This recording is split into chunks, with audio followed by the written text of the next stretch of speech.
Ang batang magunga, magwalang pusod sa pag-eskwela. Inahod niya tigpayla, o kamiling katawhan. Daray sa kabatampunan, o pandok sa ginikanan.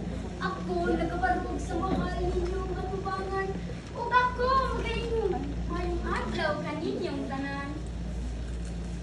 Ako, usang kayanong batang mag-uuma, kada uli, ako magtanong ug maguna, gamutin, saging mo balanghoy ang akong gitanong, kakapoy sa lawas ginantos, bisan pa man gigutom.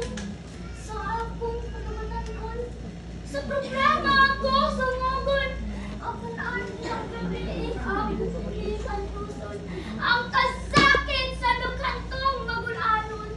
Akong pamilya, maong ang akong gusto kong kalipay. Apan, ngano sa kanunay sila mag-aaway, singgaak dire, lagabo nito, naginaon ko, nga kinintanan sa lawan. Sa akong pamanda sa Diyos sa kaundagon, pamilyang naginungitay, malipayong nagdaon. Bisan sa kadagag problemang yatubang, magpadayon parang pamandoy adunay katumanan. Uwan, patis, mantika o gasin ang akong sunan sa pamahaw.